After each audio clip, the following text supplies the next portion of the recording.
Welcome to the Daily High once again on this lovely Thursday. Tone, it's lovely to see your face. How are you, mate? Thanks, man. Well, could be better. The price of Bitcoin went for a crazy loop in the last 24 hours, which was super weird.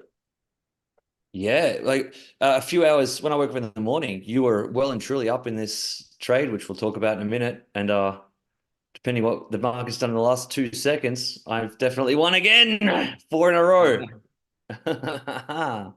So Yeah, you're we on might a as well, nice streak there. yeah, mate. I'm never 4 more years. 4 more years of this. Let's go straight into it, shall we? I've got Yeah. I've got the share. I'll just move my little face. So let's call it right now. Oh, the market did bounce a little bit. This is really interesting. We'll talk about this in a minute on the 4 hour time frame. The MRI support and resistance area here at exactly 41,800, but we'll call the trade right now. I made $30 on the trade and 3.3%. So how did you go with it? I'll All give you back right. screen share. Yeah, well, change your PNL right now. So like All right. add $30 to your PNL. And Lovely. I'm gonna go and take a look at what happened with my trade. All right, let me do screen share here. Uh, Wait, are you still on screen share? Yeah, 1 second, mate. I'll just change Oh, that okay. P&L. Okay, that's why. That's why. All right. What happened to Let's my have a bar? let's have a look at yours. All Here right, we go go. ahead. Okay.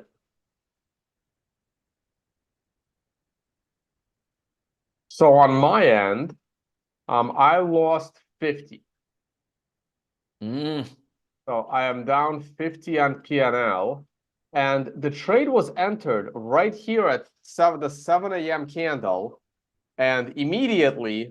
going into the Fed announcement, going into 1 p.m., we were at a brand new hourly closing high, which is normally as bullish Good. as it gets. I don't know how Yeah. it is on uh I mean, like for me, this is as bullish as it gets. I mean, yes, we did come from a bit of a lower area, but we did backtest the moving average, something we didn't do back here. And it Mm, was a higher, you know, low. So everything was looking well. And then the Fed started to speak. Well, what do I just erase? Control Z. Oh, I erased float. And then the Fed started to speak, and everyone got their panties in a bunch. By the way, we did an awesome Twitter space yesterday with Joe Colasari talking about everything that the Fed said. We were even listening to the Fed live. And this is kind of explained through the eyes of the real stock market. But for Bitcoin, I am a little surprised, but I did lose 50 on PNL, everything reversed. And it doesn't really change the longer picture for me, but we're going to get into that. Hit an MRI buy late at night. Was still hoping I would come into the green, past that little blue line, but didn't happen. So I'm going to adjust my float as well.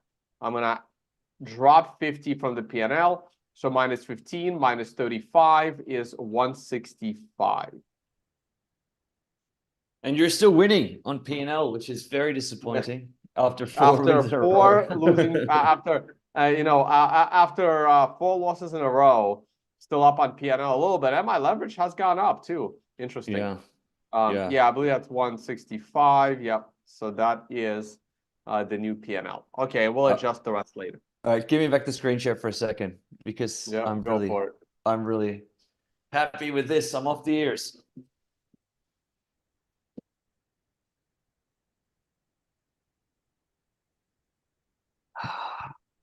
Feels good.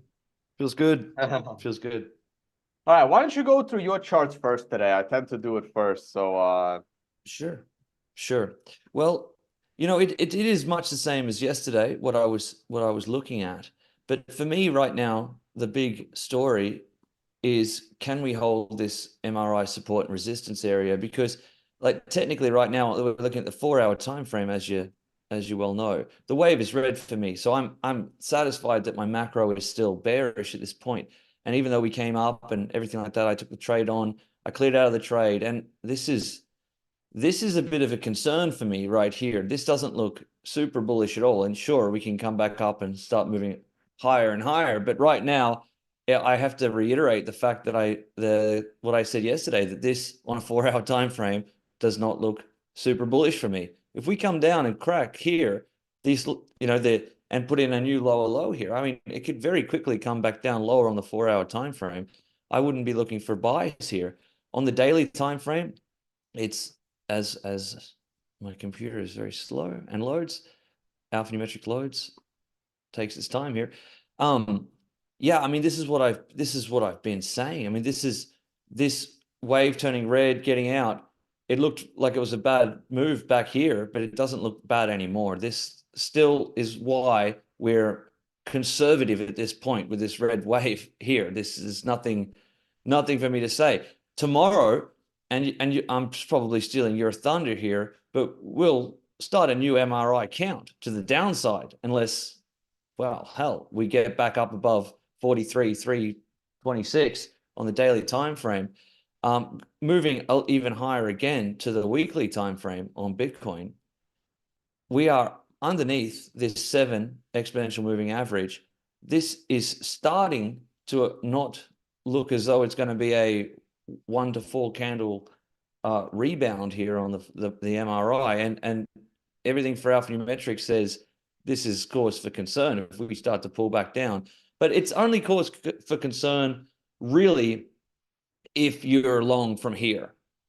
If you're long from down here, which I am, I'm not concerned about this to be clearing out of these trades. I'm happy with the 27 entry. I'm happy with the 17,200 entry. I'm not looking at getting out of them. In fact, this is the time I get most excited because I'm looking for either further downside to re-up and get really long again in a leveraged trade. But right here, I'm not looking at anything. I'm looking to wait. Tone, what do you think, mate? Yeah, no, that was a good analysis. And in general, I am in agreement. The only difference is I'm not as bearish as you at this moment because it still hasn't gotten, it hasn't broken this. Like everything falls apart for me if Bitcoin falls below 41.5, maybe even 41. It's yes, this is looking like a nasty, head and shoulders, especially if we rally a little bit, and then once again we make a lower high, and then can't make it up. So I just needed to prove to me that this rally is not going to happen. So I'm going to start with the other time frame on a weekly scale. This still looks like a rebound candle, a beautiful hammer candle, and we're still above that candle. Yes, we pulled back a little bit from the top, so the tone base volume is going to be red on current candle, but the current candle is still green, and we're still way above the lows, and we're still consolidating. And to me, consolidations at the top remain in a bullish stand. As far as the 1 to 3 candle correction, unless this candle, again, is closing below 41,000, giving me a lower closing weekly low, which means it needs to close probably even below this candle. This was the lowest closing low, and the close here is at 41,360. So again, we need to close in the vicinity of 41 on a weekly scale for me to be concerned on a weekly scale. On a daily scale, once again, this rebound of almost, sorry, it's a 4-day scale, it's my allocation chart. On the allocation chart, we rebounded pretty much from this moving average, and any kind of an uptick next candle 12 hours from now will pretty much have these moving averages crossing over again, creating a bullish situation on the 4-hour allocation scale. Daily chart, it's just a 3-day pullback after an amazing run-up. And once again, we just bounced off support on current daily candle. So things, and we're consolidating in this range. So to me, this is just looks like a short-term pullback, and I still think that this is a dip worth buying because of something you say all the time, Matt. I have a very tight predefined stop loss. And that stop loss is in the vicinity between 41,000 and 41,000, say 400, right? I have such a tight, clean stop loss here that I'm not worried about buying this dip because I know that the moment we lose 41, I was completely wrong on buying the dip, and now I become so bearish on the market that the next support is like all the way down here, back in the 35 range and probably lower lows. So it's one of these trades where you're, I'm not even going to call it catching a falling knife because it's not really falling that hard. You're buying the dip, but if it doesn't work out, this is one of those times you can immediately flip to a short trade then after. You know, And on a short, Tone, sorry, can you stay on that daily for a second? Because Mhm. I thought that was really, really interesting. That let's just review this from a trader's point of view. And Tone and I agree on probably too many things, but we have very different entry and exits mentality. For me, right now is, I can do a second segue within the same segue. Please watch our show tomorrow night. We're doing a it's another one of my shows. So if you don't like me, I apologize deeply. But it's a new series that I'm bringing to the Financial Summit called Trader Talks. It's going to be a one-on-one interview, market wizard style, with some of the best traders in the world. And tomorrow we've secured Fibbo Swanee. If you know Fibbo Swanee's work, he's absolutely brilliant. And just jump back to what I was saying. He would call this, and I'm speaking for him, liminal space. I've said it over and over again. It's a phrase that he said about 5 years ago, and it's stuck with me. This is liminal space for me, right where we are right now at 42.66. So you mentioned that this seems like a buy because you have a defined stop loss down there at, we'll call it 41,100 or something like that. See, I would not touch this trade because it's in my liminal space zone. But if we were to recapture, say, 43,400, I could put the stop loss down below your 50 moving average there. I believe that's the 50, the yellow line, and work the other way from it. It's a similar perspective, but my perspective is that this is a no touch zone. But once we get above back and recapture 43,400, then I have a defined stop zone, which is about where we are, similar to where we are now. So it's just a different take on the same thing. So yellow is the 20 period, the 20. purple is the 50. Oh, Just for just in that yeah. vicinity right there is what I mean. Yeah. So also let's talk about the MRI count. Matt is right. In order for us to continue and get to an MRI top, we do need to close next candle above a new swing high. So next candle would need to close above 43,300. But I don't want to get to an MRI top. An MRI top tells me there's a high probability of reversal. I would love for the MRI count to switch and give me a red candle, kind of like what happened here. You see how over here, if I look at these numbers, we're going up. See, this is the MRI buy opportunity, 1, 2, 3, 4. And then we couldn't get above this high over here. We couldn't get above, we missed it by literally like 3 cents, and we broke the count. But the next candle would have broken the count by quite a bit.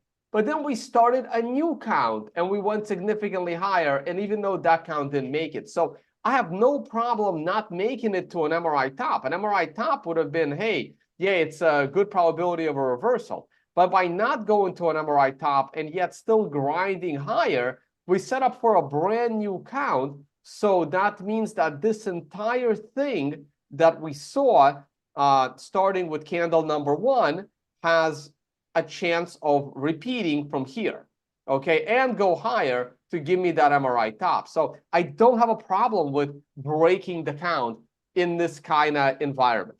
It's so funny that you say that too, because sometimes I see classic breakout trades, which let's just say the next candle after tomorrow's candle closes above 43 400. I've seen so many times I'll see this setup and I'm like, well, that's a breakout trade, but we're coming into a 9, you know, so it changes my not an MRI top, so it changes my perspective on. Oh, geez, I wish that was a 2. You know, I wish that was a green star candle, not an MRI top.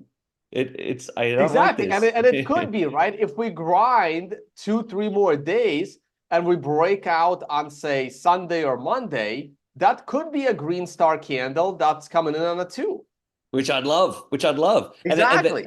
And my point remains that then I would have a defined stop loss. It would be below the lower the swing low on the setup Right. there. And I would be able to move up my And stop loss you can move to up your that area. stop loss within Right. the same position. Exactly. But Yeah. but right now there is still clean support right here at 38. My only concern is now that the moving average has moved up, coming down and hitting it at 38 puts us way too close to this double low. And I would be very, very concerned. Like if we lose the 128-day moving average, if we slowly pull back down into 38,000, that would be very, very concerning for me. So yeah, that's where we kind of are at the moment. And if we look at, and we discussed it yesterday on Twitter Spaces, you can check out Twitter Spaces on this YouTube channel. It was literally posted 5 minutes before we went live. And great space yesterday with myself and Joe Calasari talking about the Federal Reserve. And if we look at the stock market, yesterday was a very bad day for the stock market. You can see how much we fell, but that was the result of Jerome Powell was very adamant that there's no reason to raise rates. And he spoke for about 5 or 10 minutes. It was one of his shortest speeches.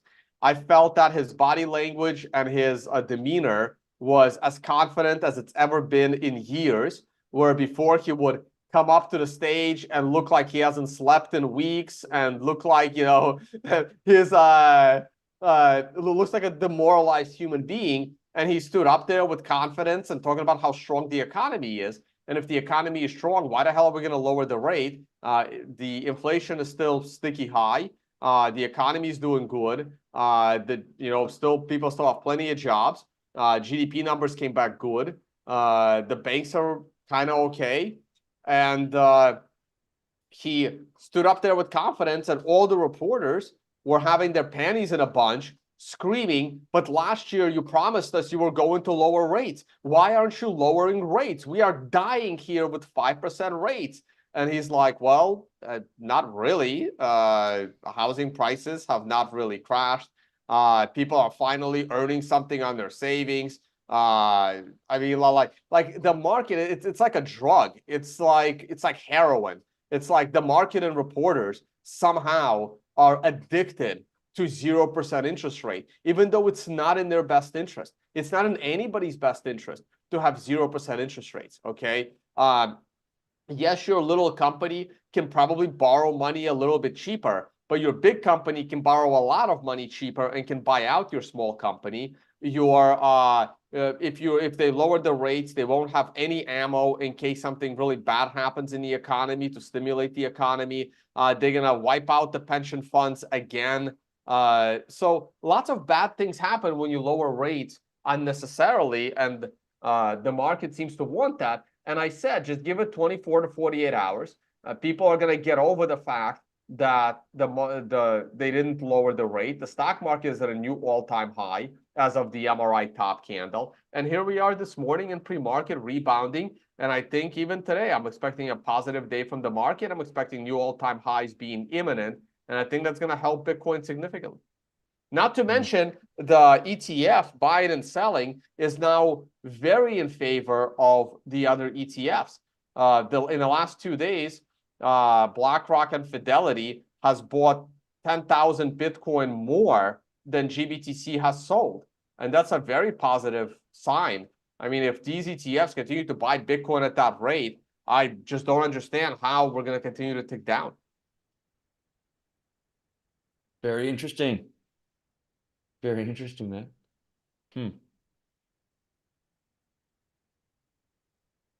All right. Any other thoughts, Matt? What's gold look like? Gold's bullish. We're looking like the third or fourth highest weekly close ever on gold.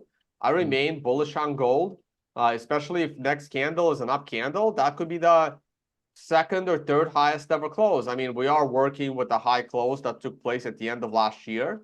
If you zoom out and you go to, say, a monthly candle, this is, I mean, as bullish of a pattern as you can get. Yeah. It's a giant cup and handle, and then an inverse head and shoulders, or a smaller cup and handle. The monthly moving averages are ticking up. Yes, we're a little bit ahead of the moving averages. Gold can certainly pull back into the summer and then break out, but I just don't see why gold wouldn't move to $3,000 over the next year or two or higher. Can you bring up Tesla on a weekly time frame for me, mate? Sure. I just pulled this up before we went live, and I just thought there's a point of interest here on Alpha Numerics. Yeah, and just on the weekly, please. All right, and just zoom out. See, I've talked about this a million times, right? You've got the reverse candles on, that's fine. But see where the green diamond came in back in the day. Yeah. Yeah, that was Yours would have probably come in on this big red candle, I'm assuming. Nah, it got the bottom, I think. I think it got the bottom. Let me switch Alpha Numerics. Yep, the big one. That's what I thought. Touche. Yeah, anyway, I mean that was a classic diamond. And ironically, we're actually not that far off getting another one, to be honest, with this crash that's happened recently. And if you believe in Tesla and you've been waiting for an opportunity to get into Tesla, I would be very interested in a long-term position in Tesla off another weekly green diamond. I know that it's a falling knife, the definition of catching a falling knife, but that's what we do at Alpha Numerics, and it tends to be a good idea if your outlook is long. So here's the ironic part, right? This candle here was candle number 5 in the MRI count. Now, beautiful red star right here. Yeah. Now, this was candle number 5. Right now, we're candle number 5. And it looks like Tesla is going to open up in the pre-market. So we're not expecting a catastrophic fall, in the next 48 hours, I'm assuming, right? But if Tesla does have a catastrophic fall, next week or the week after, it can set us up for a perfect MRI buy alongside the green star, alongside your green diamond. Because right now, I would not be buying into Tesla. I would wait for a weekly MRI buy to come in. So I would love to see Tesla go down. I don't really want to see something like this because I still want it to be within trend. But I would love to see Tesla, late February at around 170, 160, 170, kind of maintaining this channel and then bouncing off of that with a weekly MRI buying opportunity that happens to coincide with another one of these green diamonds. Now, I, of course, prefer the reverse,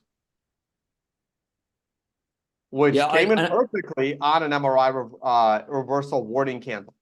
Yeah, it's a hell of a trade to make because you're bucking against the trend. But as I say, like the position might continue to go underwater for some time after that. But in a blue chip stock like Tesla, you're putting yourself at a competitive advantage to buy at that price. If you think, well, I will hold it for 2, 3, 5 years, I think that's a buy. That is a buy any day of the week. And the last time we had any kind of an MRI on Tesla was the call of a perfect top back in July of last year. Yeah, mate. Conjunction. It's good. Awesome. Well, why don't we put our trade on and wind the show up if you've got nothing else? All right. You got your trade ready? You can go live tonight. Was I live last night? I don't know. But either way, I'll get the trade ready. Who's going live on camera to put the trade on? I mean, I'm already on camera, so I'll just stay live. All right. I'll do it offline. So this might be ill-advised, but I am staying with the bullish trade. This is the new P&L. The new price is going to be 42,130. And I am upping my leverage one more time to a 5 because of that predefined stop loss. Now, this could completely fall apart on me, but I'm also thinking it from a realistic perspective. Had this not been a mock trade, had this really been a real trade, again, because my stop loss is so close, that this would be one of those trades that I can go high leverage degenerate, like 10x, 20x, whatever, right? Because my stop loss is so defined down here. It depends on leverage, right? Like the more leverage I would use on a trade like this in real life, the tighter my stop loss would be. So if I go 25x, let's say, right, on this trade, I would probably set my stop loss just below 41,500. If I'm only going to go 10x or 5x, I can go a little bit lower and set my stop loss just under 41,000, right? So these are my two options for a stop loss. One here and one right here. Now, of course, we're doing these trades for 24 hours. And I don't can I just jump in loss. for a second? This Yeah, is why I built float, because you could actually check what that stop loss would look like in percentage terms. And it's a leverage calculator. You could see where your liquidation price would be at 25x. And so this is a perfect setup. This is why I built float right now. You know where your stop loss wants to be. Well, you could try it right now if you wanted to. You could go 25x. Also, I can add the stop losses in here, right? Yeah. So you can actually see what it would look like over your chart. And sometimes you'd be surprised. You go 25x. Well, that's only, you know what I mean, a tiny little move. So go stop loss of 1% if you wanted to, 2%, and then go with 25x. You'll see what that looks like. It's way nearer to where you're actually talking about. Do you know? Oh, right. So my leverage right now is 5. So if I up that leverage to 20, now and with probably a 1% stop loss, I'm gonna get there because I can see it right there. It'll 100% get hit. It'll 100% get hit. It'll 100% get hit. You might as well just throw 1%. You know, it's 3% of your portfolio in the bin. Liquidation price is at 40. That's the red line down the bottom. The red line down the bottom. Oh, right. So at 1%. Oh, that's super close. You'd already be out on 20x leverage with 1%. This is why I built the calculator. You get it now. This is it. It's awesome. Right. So my liquidation price is down here at 40, right? So my percent would be, I would still up this to 20%, well, a little bit like at 23. 20, let's say 25%, right? Yeah. So there's my stop loss. And yeah, so this is yeah, you're right. So that's super useful. And yeah, it's fucking useful. But we are only going 5x leverage. I am long 5x leverage. And I'm just gonna leave these two blue lines in for tomorrow and maybe further. But this is where my stop losses would be on a trade like this. And I'm perfectly fine going high leverage because of how defined and how close my stop losses are to the current price. And I still think Bitcoin will reverse from here. All right, mate. Give me that screen share. You know, it's so funny. People have been saying for years, oh, I've been on other people's shows and just talking about Bitcoin, and the shit coiners have been ragging me out, saying that I sound like a tone-based clone. But with you saying with you just now saying I can define my stop loss, you're starting to sound like me. So it's really quite funny. I don't know if that's you or that's me talking. It's perfect. All right, you're gonna love this because I'm doing the same trade, 3x leverage short, and I just changed the 42,300. I'm rolling the short position. Yeah, again. You're rolling with the same exact trade, and the last couple of trades I've been upping my leverage, man. But like all the trades in the last 4 days that I've lost to you, they've all been like up in my favor. and nicely, and then bam, reverse right before we do the show. It's because in my private life I'm working against you with millions of dollars to win this trade. All right, hey guys. So tomorrow we're still gonna do the show. It's gonna come to you a little bit earlier, and then Matt is gonna do a show after that with Fibo Swani. I'll be in the live chat. Matt's gonna launch another show on this network. One of these days, I might launch another show on this network. I actually want to do more educational stuff. But yeah, Matt, just close us out. Yep. Thanks, mate. And yeah, as Stone said, the show with tomorrow is going to be called Trader Talks. We've got some great guests lined up. So some of the biggest traders in the world, and a lot of them you'll know by name. And if you don't know them by name, you'll be exposed to some really professional people. We got Chris Dunn coming on maybe next week. He's an awesome guy. We met in Bali, fantastic guy. But Fibo Swani is the guy I wanted to start with because I've been following his work for years and I think he's brilliant. Please like and subscribe to the show. Share it with your friends. Please watch tomorrow. Please use the affiliate links down below. BitGet and 2Bit. 2Bit's a fantastic exchange. We're launching the bot so soon. It's coming. The dev's working overtime on it. It's going to be massive, this bot that's coming out. And then the new bots that we're going to be bringing into the exchange as well in the future. Thank you so much. Please visit alphanumetrics.com and tonebase.com. Yeah, next week, I'll probably join Matt when he does a show explaining what Black Box is and how it works. Well, yeah, we're till actually then, going to about that time. We'll wait till it gets launched on 2Bit, and then we'll do a big, massive show to launch it to show all the world what we do. How about that? awesome.